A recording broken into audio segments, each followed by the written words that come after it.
A gente vai falar sobre desastres ambientais, tá? E desastres naturais. E para isso, tanto no Brasil como... Bom, a gente vai abordar mais no Brasil, porque aqui também, como vocês podem ver, existiram alguns desastres grandes, tá? Mas antes de falar sobre desastres ambientais e desastres naturais, a gente tem que falar sobre sucessão ecológica. Bom, é o seguinte... A sucessão ecológica acontece quando ocorre um desastre natural, tá? Em determinada região. E aí, o que vai ocorrer ali?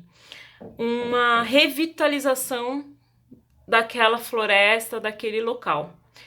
Isso a gente pode ver quando a gente vê assim, saindo das calçadas, aquele matinho, o capim, né?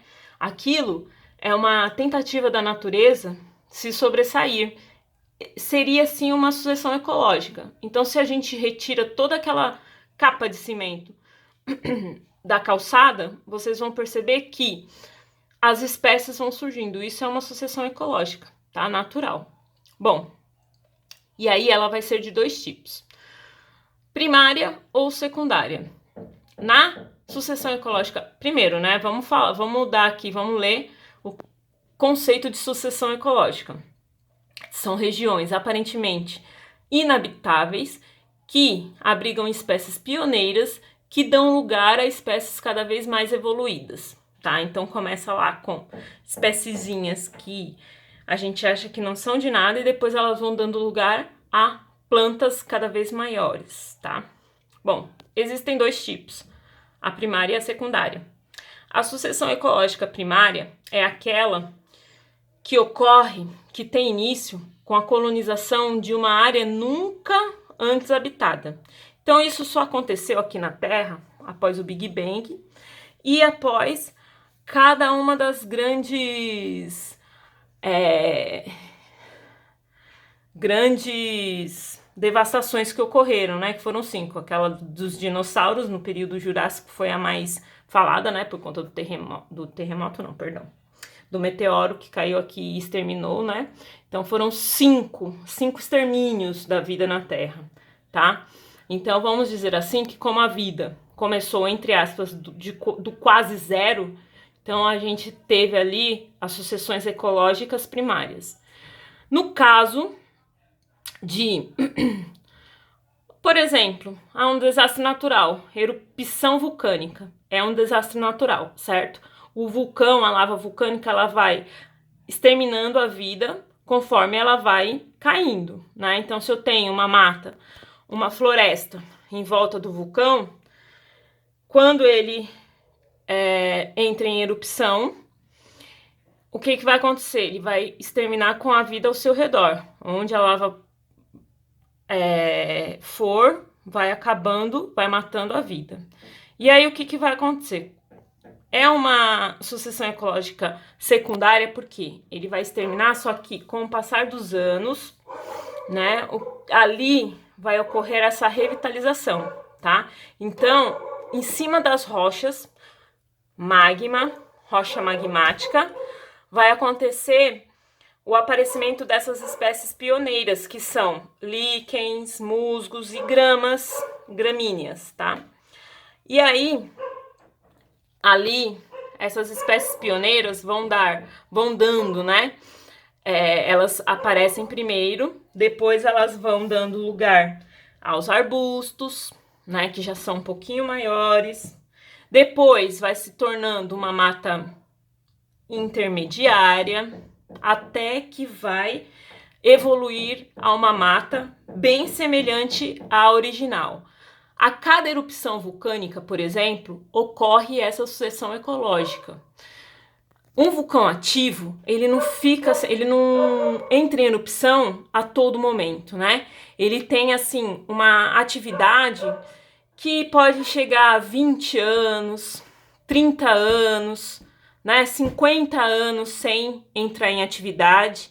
E aí vai dar tempo dessa sucessão ecológica chegar até a mata semelhante à original, tá?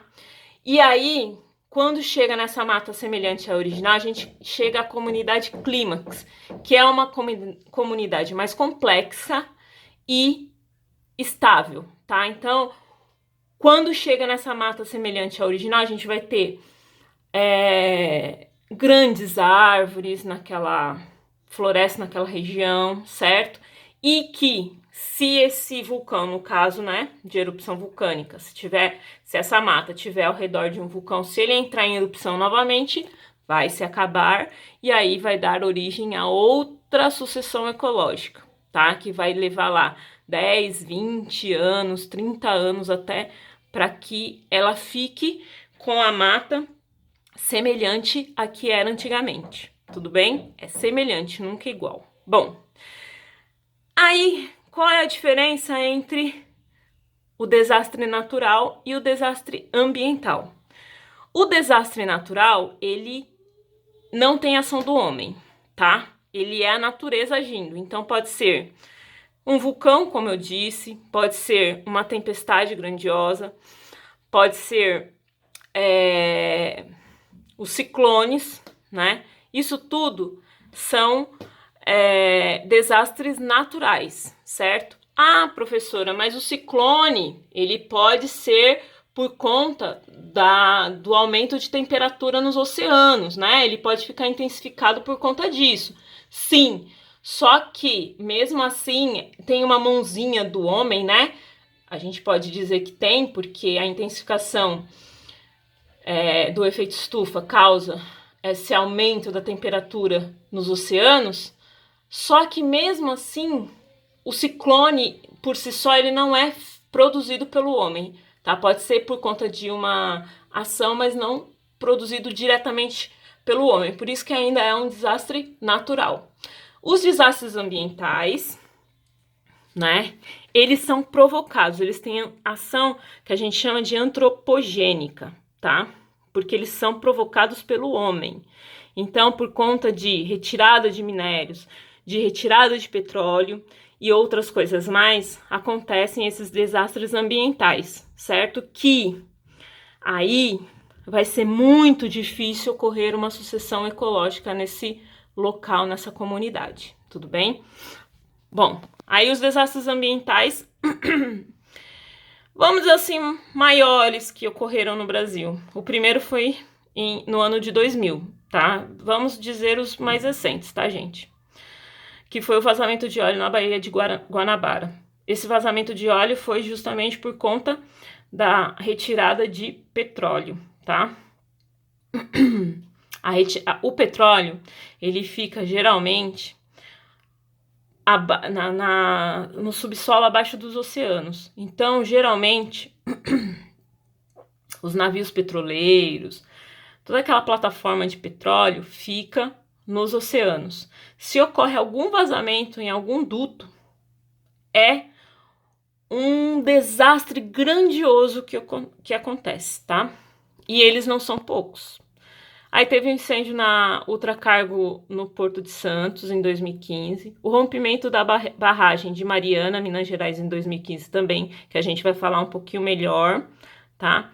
O que é essa barragem de rejeitos, tanto de Mariana como de Brumadinho. Brumadinho aconteceu em 2019, Mariana em 2015. Olha, só 4 anos de diferença de uma para outra, tá? É o mesmo tipo de barragem, tanto de Mariana como de Brumadinho. Vocês percebam que aconteceu em Mariana em 2015 e em 2019 não foi feito nada, né? Podiam tentar, vamos dizer assim, evitar, porque é o mesmo tipo de barragem, só que não foi feito nada. E aí houve o rompimento em 2019. E o vazamento de petróleo na costa brasileira em 2019, se eu não me engano, foi em Pernambuco. Não estou muito por dentro, porque, falar a verdade, eu me preocupei tanto com Mariana e com Brumadinho, que eu acabei esquecendo, mas eu vou trazer essas informações na aula que eu vou dar pelo Meet, tá bom? Bom, para o processo de extração de minérios, o uso da água ainda é indispensável. Então, assim, ó, eu vou falar rapidamente sobre a extração de minérios. Então, cava-se, né? Porque geralmente os minérios, Minas Gerais, Minas, quer dizer que Minas tem um solo muito rico em ferro, principalmente ferro, tá? Para retirar esse ferro, eles fazem galerias por baixo do subsolo, né? Vão fazendo galerias. E aí eles mudam o curso de água para que essa água ela banhe, e aí eles conseguem retirar esse minério, separar o minério do solo restante, da rocha, tá bom? E aí o que acontece? Essa água fica intoxicada, contaminada. E ela tem que ser estocada, porque se ela for junto com o rio, ela, mesmo que esse rio, antes de chegar, né, ser abastecido, antes de abastecer a população, ele vai chegar com um nível de toxicidade muito maior, tá? E aí, o que eles fazem no caso de Mariana e de Brumadinho? O que eles fizeram para evitar que essa água contaminasse o rio, tá? Foi assim, essa barragem de rejeitos que é feita, ela é a mais barata dentre qualquer coisa que pode ser feito na extração de minérios, tá? Ela é feita dessa forma aqui, ó. Não sei se dá para enxergar, mas ela é um montante de terra, então fazem primeiro o degrau de terra. E aí vem o rio, aliás, o rio não, a água contaminada com óxido de ferro, com um monte de coisas que eles colocam de química para poder fazer a extração desse minério. E aí o que acontece? Essa daqui é o primeiro montante, tá? Para que a água não passe para outro lado. Então eles fazem uma represa. E eles vão fazendo, ó, esses montantes conforme a quantidade de água vai crescendo, certo? O que aconteceu aqui? Olha só. Então a barragem estava nessa altura. Dessa parte para baixo, tudo água contaminada. Bom, o que aconteceu aqui, ó? Vocês percebem que aqui tem infiltração de água por aqui por baixo? Pois é, então. O que aconteceu com essa barragem aqui? Com o passar do tempo, o que a água faz com o solo? Ela vai penetrar, né? Isso daqui é terra, gente. Terra, areia. O que aconteceu aqui? Conforme o tempo passou, a quantidade de água cresceu aqui. E essa daqui foi infiltrando aos poucos, essa barragem, então, rompeu, certo? E acabou com toda a cidade que estava aqui ao redor, tá? Bom, aqui, ainda tem aqui uma leitura. O processo é feito com uma barreira inicial construída com terra, como falei.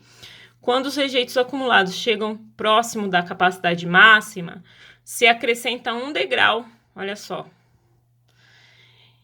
a barragem, para que esses rejeitos não transbordem e possam vazar. A barragem vai crescendo por meio de degraus feitos contra o barranco ou a parede que dá sustentação à estrutura. Só que não aguenta porque é de terra, é areia, isso não vai aguentar por muito tempo. Vai alteando, é chamado de alteamento paramontante, né? Eles vão construindo degraus, só que tem uma hora que, ó, quantidade de terra aqui, o que vai acontecendo com a água? Ela vai infiltrando, chega uma hora que a pressão é tão grande que extravasa, certo? E aí, o que acontece? Essa lama chegou na cidade, certo? Acabou, morreram muitas pessoas. No texto de vocês tem lá a quantidade de pessoas que morreram, espécies que morreram, não dá para contar, certo? É lama, né? Lama com algumas substâncias químicas. O que vai acontecer com essa lama? Ela vai secar, né, com o tempo. Vai ressecar. E aí, o que vai acontecer?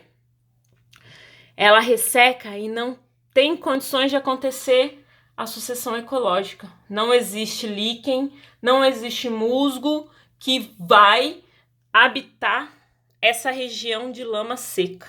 Então, é quase impossível que essa cidade, né, e são cidades, não é uma só, não foi uma só, tá? Tenha novamente a sua mata nem perto, né, da original, nunca mais, provavelmente ela vai ter essa mata novamente perto da original, tá?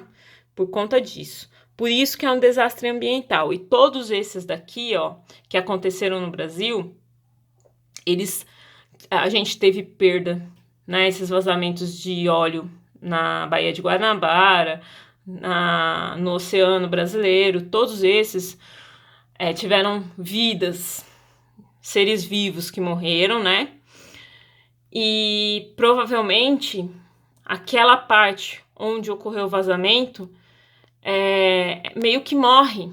Não tem como algas, no caso da água, né? Habitarem novamente aquele local para poder fazer fotossíntese, por exemplo, e aí outros seres poderem colonizar de novo essa água, tá? Então, por isso que é um desastre ambiental, porque as chances de revitalização dessa área são muito pequenas, tá? E quando eu tenho um desastre natural, vai demorar, só que essa comunidade que a gente chama de comunidade clímax, ela vai conseguir, em algum momento, se estabelecer, tá bom? Bom, então, é isso a nossa aula. Eu espero vocês no Meet, tá?